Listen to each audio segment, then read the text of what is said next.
हिंदुस्तान को जिसका इंतजार था वो हो गया।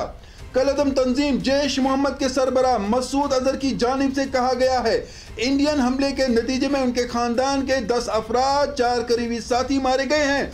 बयान में यह भी कहा गया कि ये उनकी तरफ से कहा गया कि इस हमले में उनके खानदान के कई मजीद लोग भी जो है शदीद जख्मी हैं। तो क्या मसूद अजहर भी इस हमले में जख्मी है?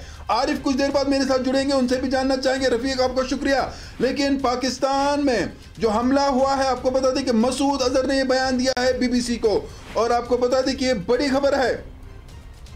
अब इससे यह भी तस्दीक होता है इस खबर से, जो हमला हुआ है ये सिर्फ टेरर कैंप्स पे था। बड़ी खबर, मसूद अजहर ने यह बात जो है मान ली है, कहा कि उनके ख़ानदान के लोग भी इसमें हलाक हुए हैं, ज़ख्मी हुए हैं। आरिफ रशीद से मैं जानकारी लेना चाहूँगा, और आपको बता दें कि इस खबर के बाद नाज़रीन किराम ये जो बड़ी अहम खबर आ रही है हमारे पास, मसूद अजहर के कई लोग जो है इसमें मारे गए हैं क्योंकि उन्होंने अपने ख़ानदान का नाम किया है। तो क्या जो पहले ही हमारी तरफ से प्रेस ब्रीफ किया गया, टारगेट स्पेसिफिक था, आम लोगों पे नहीं था, फोर्सेस पे नहीं था, बल्कि टेरर कैंप्स पे था। आप देख सकते हैं पाकिस्तानी फौज जिन लोगों से मिल रहे हैं, इनमें से कहा कि ये जैश के लोग हैं।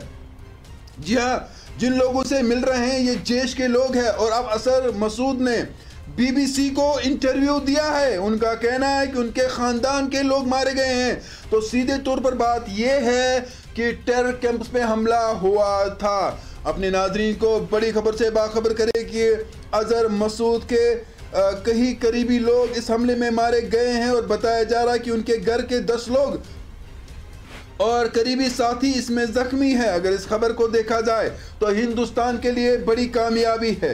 इस पर चूंकि अभी कुछ कहना का प्लस वक्त होगा, लेकिन जो बीबीसी को उन्होंने बयान दिया है उसमें उन्होंने कहा कि यह हमला उनके घर पे, वो आप देख सकते हैं कि हमारी फौज कितनी ताकतवर है। अटैक जो था, जो स्ट्राइक थी, वो पैसिफिक थी। और मसूद अजहर के बारे में बता दें कि उनका कहना है कि उनके घर के 10 अफराद इसमें मारे गए हैं, खानदान के 10 अफराद, 4 करीबी साथी मारे गए। मसूद अजहर का बीबीसी को बड़ा बयान।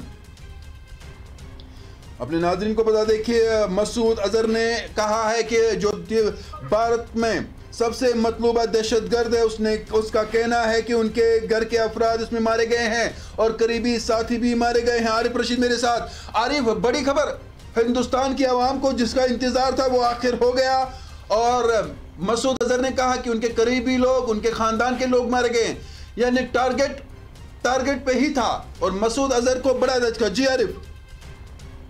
बिल्कुल सारे जिस तरह से यहाँ पे पहलगाम हमले के बाद लोग मुंतजिर थे कि कब यहाँ पे इस कार्रवाई का बदला लिया जाएगा, और यहाँ पे जो मासूमों का कत्लेआम किया गया था उसका किस तरह से बदला लिया जाएगा। तो यकीनी तौर पे आज का ये ऑपरेशन सिंदूर जो है बिल्कुल यहाँ पे काफी भारी पड़ता हुआ पाकिस्तान पे नजर आ रहा है। हालांकि यहाँ पे जिस तरह से पाकिस्तानी ट्विटर हैंडल्स पे या दूसरे मीडिया एजेंसीज ये सर्कुलेट कर रहे हैं, या DGSPR की जानिब से जो प्रेस ब्रीफिंग दी गई पाकिस्तान में कि यहाँ पे निहत्थे लोगों को निशाना बनाया गया, उस खबर की पुष्टि यहाँ पे इस बात से होगी जो बीबीसी में रिपोर्ट अभी शाया हुई है कि मसूद अजहर ने खुद एतराफ किया है उसके 4 साथियों समेत उसके अफराद खाना भी इस हमले में मारे गए हैं जो उस तरबियती कैंप में मौजूद थे। तो यकीनी तौर पे जो आज टारगेट किया गया है, हमला किया गया है, यहाँ पे जवाबी कार्रवाई में बिल्कुल यकीनी तौर पे निशानदेही करने के बाद ये अंजाम दिए गए हैं। तो जिस तरह से यहाँ पे सिक्योरिटी एजेंसी की जानिब से खबर दी गई कि जो निशाने यहाँ पे साधे गए थे, बिल्कुल उनका हदफ जो था वो यहाँ पे लॉन्चिंग पैड्स थे, और यहाँ पे किसी भी मिलिट्री बेस को निशाना नहीं बनाया गया, ना ही किसी रिहायशी इलाके को